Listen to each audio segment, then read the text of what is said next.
Okay, so now we're going to continue on with 11.1, and it's called, it's still talking about experiments, but now we're going to move into more complex or compound experiments.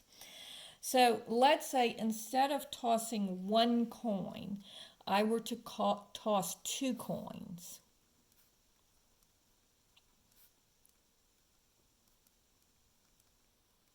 Then notice that my sample space becomes a head and then a head and then a tail and then a head, and then a tail and a tail. Now, you might think, well, why isn't heads and then tails the same as tails and then heads?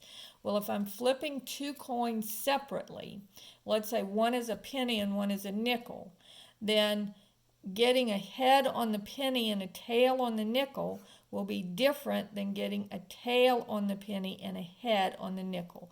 So it matters what order they come in. And so you do have to take that into account when you are looking at your sample space for compound experiments.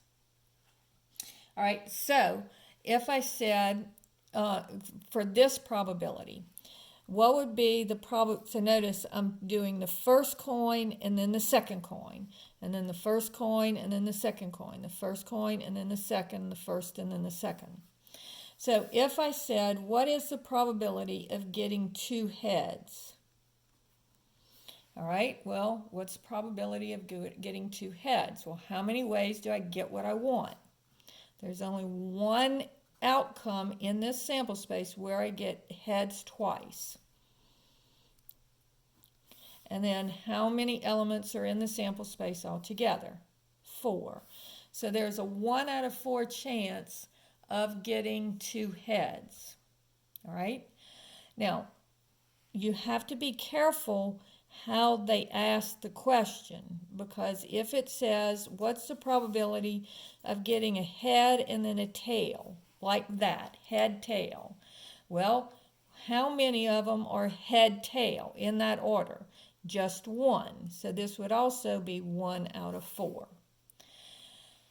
But what if it says, what's the probability of getting one head and one tail? Now notice here they're specifying that they don't care what order it comes in. All right? So this could be either a head and a tail, or it could be a tail and then a head, because one of the coins is going to be a head and one of the coins has to be a tail.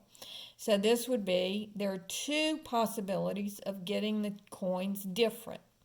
So 2 out of 4 would be a half. And if I said, what's the probability that the coins are the same? Well, that would be either a head and a head. So this one would be head, tail, or tail, head. This one would be head, head, or tail, tail. So again, this would be 2 out of 4, or if I reduce that, it would be 1/2. All right? So again, always looking at that sample space is so important. All right? Now, the next thing that I want to look at is I want to look at if I toss two dice or roll 2 dice. And again, what you want to think of is like having 2 different colored dice. So like having one being white and the other one being red. So the first one, even though you usually, when you roll dice, you usually roll them together, think of this one as being the first one you're going to look at and the red one as being the second one. So let's look at our sample space. And this one's going to be a big one. So I could have a 1 on the first one, on the white one, and a 1 on the red one. Or I could have a 1 on the white one and a 2 on the red one. And a 1 and then a 3. And a 1 and then a 4, a 1 and then a 5, a 1 and then a 6.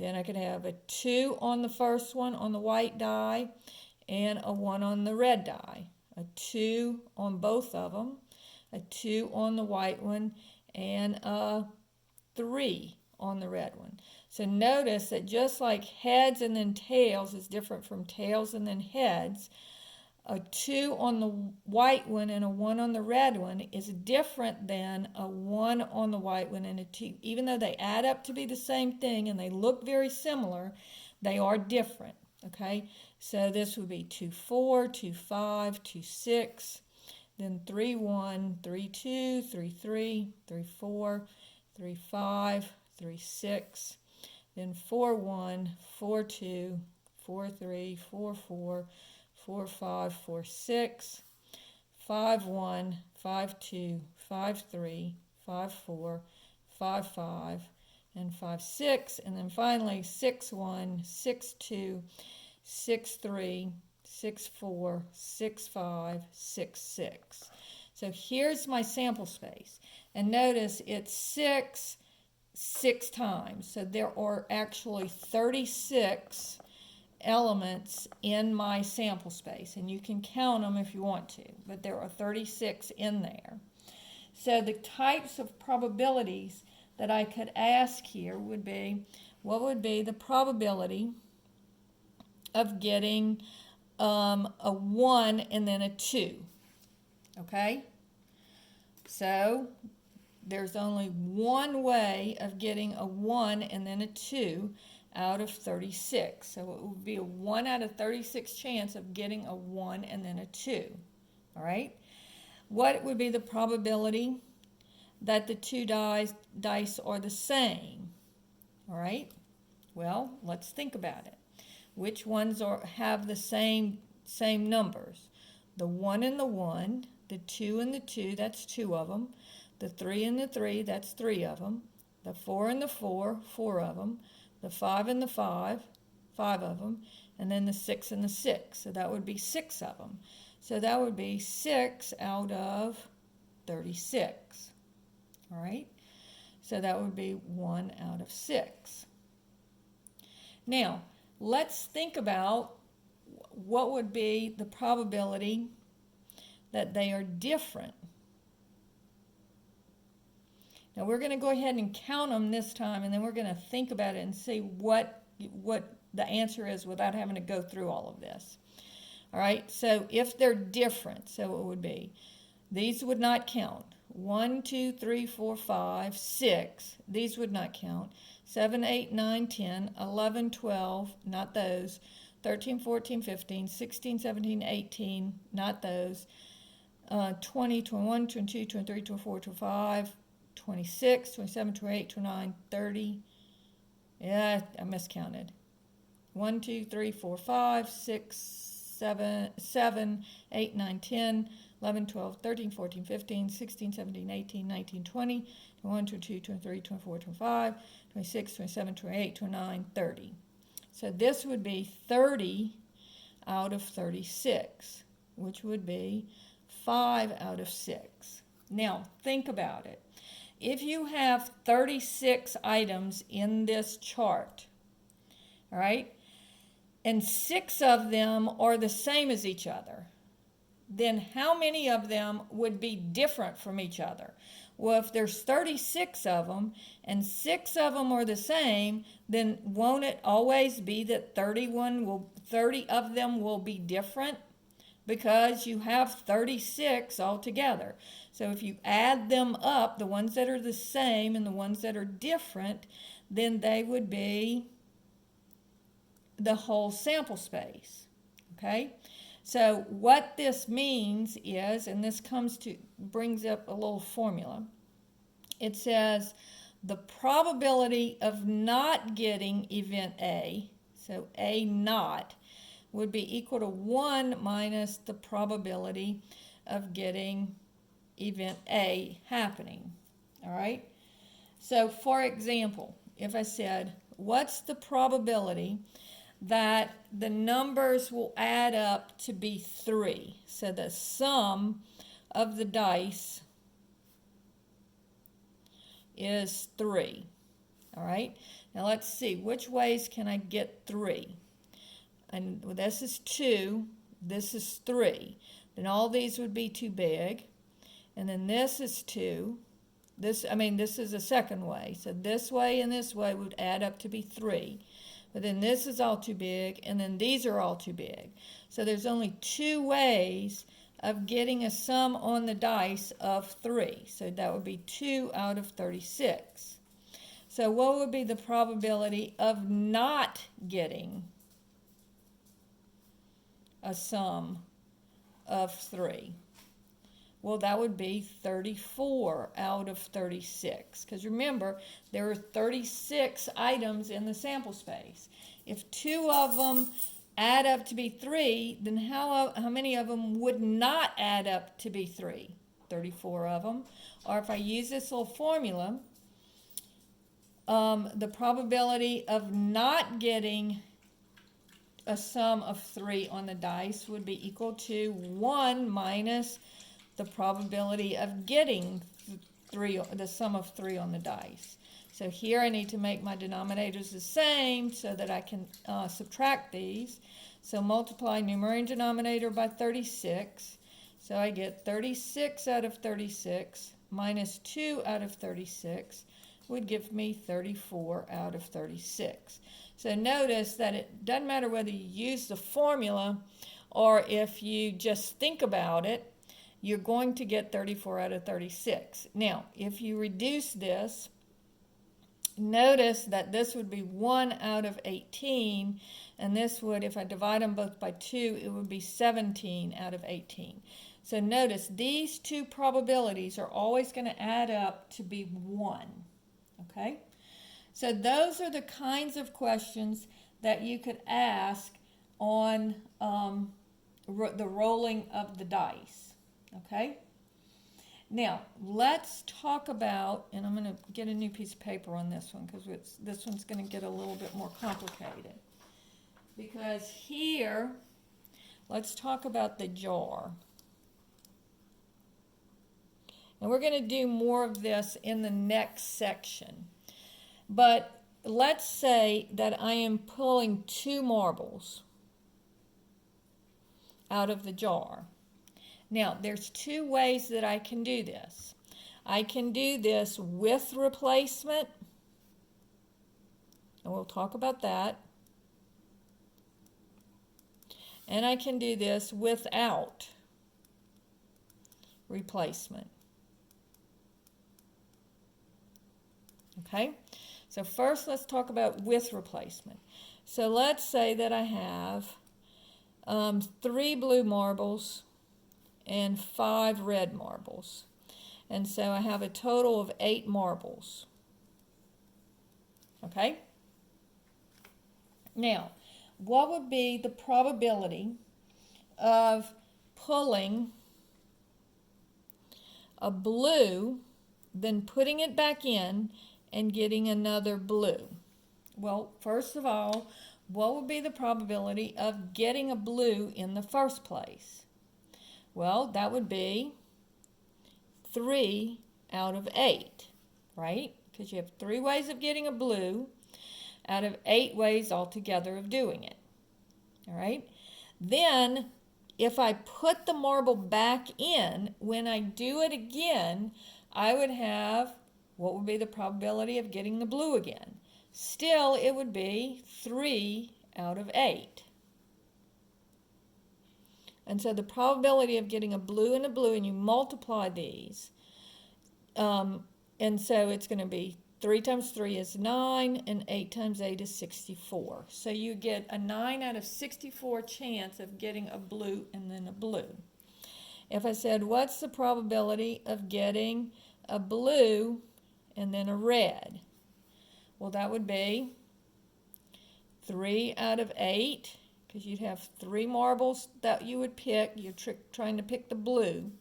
So that would be 3 marbles that are blue out of 8 marbles altogether.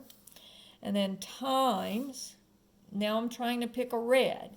So if I put the marble back in, now I have 5 marbles that are red out of 8 marbles altogether.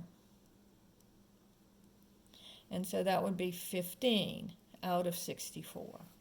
Okay? Now, let's talk about it without replacement. So I'm going to start with the same thing.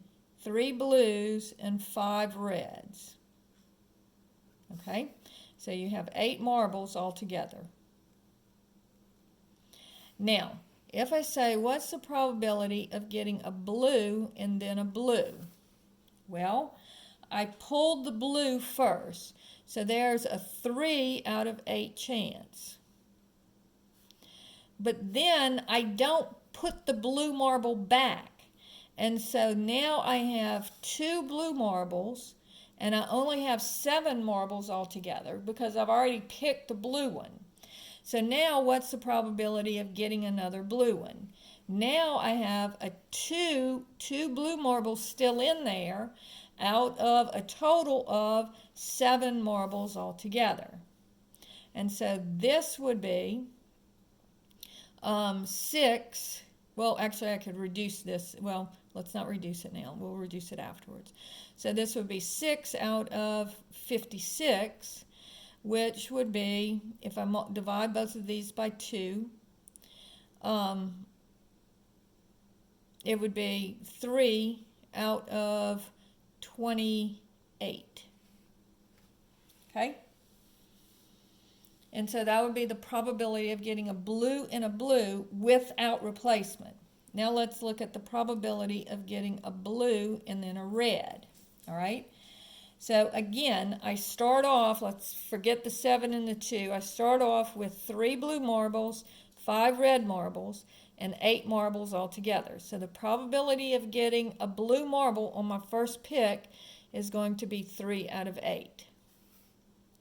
Now, once I pull that blue marble, now I only have 2 blue marbles and 7 marbles altogether. So now what's the probability of getting a red marble? Well, how many red marbles are there? 5 out of, and how many marbles are there altogether? 7. And so this is going to be 15 out of 56. And that one you can't reduce. All right, so that's how you do it when you're doing with replacement and without replacement. Now, there was one quick thing that I wanted to talk about, and I kind of mentioned this a little bit when we were talking about probability in the first place. We talked about theoretical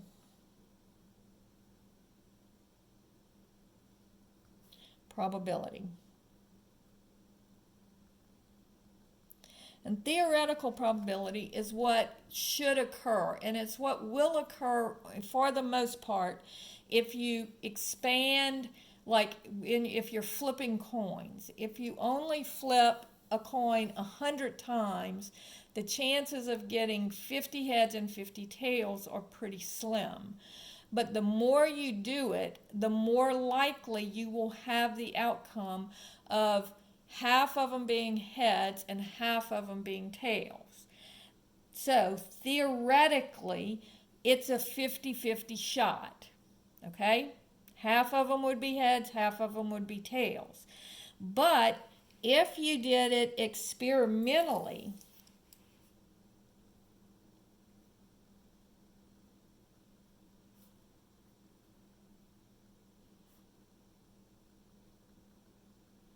okay? So if you flipped a coin 100 times, and let's say you came out with 45 heads and 55 tails, then your experimental probability for a head would be 45 out of 100. And your experimental probability of getting a tail was 55 out of 100, because that's what happened in that particular experiment. And so I just wanted to go over a little bit about theoretical, just kind of define what theoretical and experimental probability was. All right, so now let's talk about cards. So,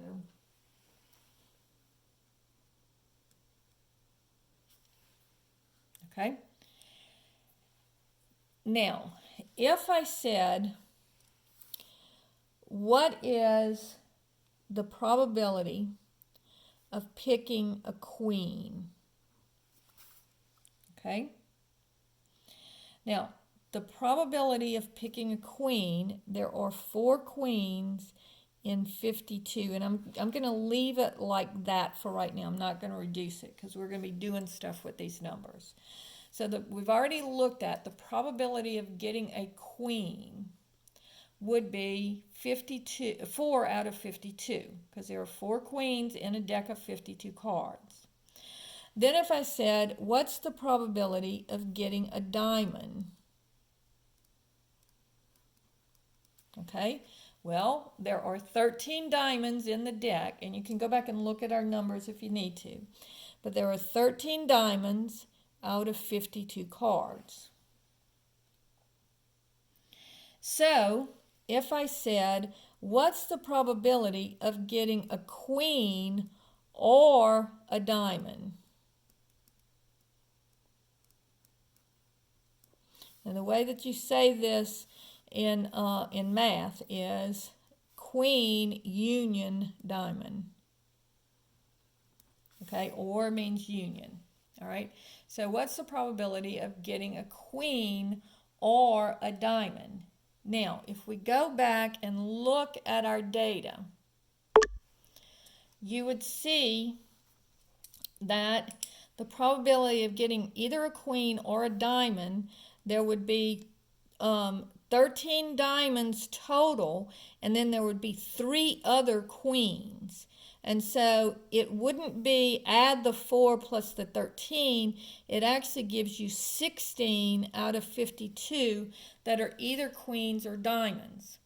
Now the reason is because if you look at the probability of a queen and a diamond, which is the queen of diamonds, that's going to be 1 out of 52.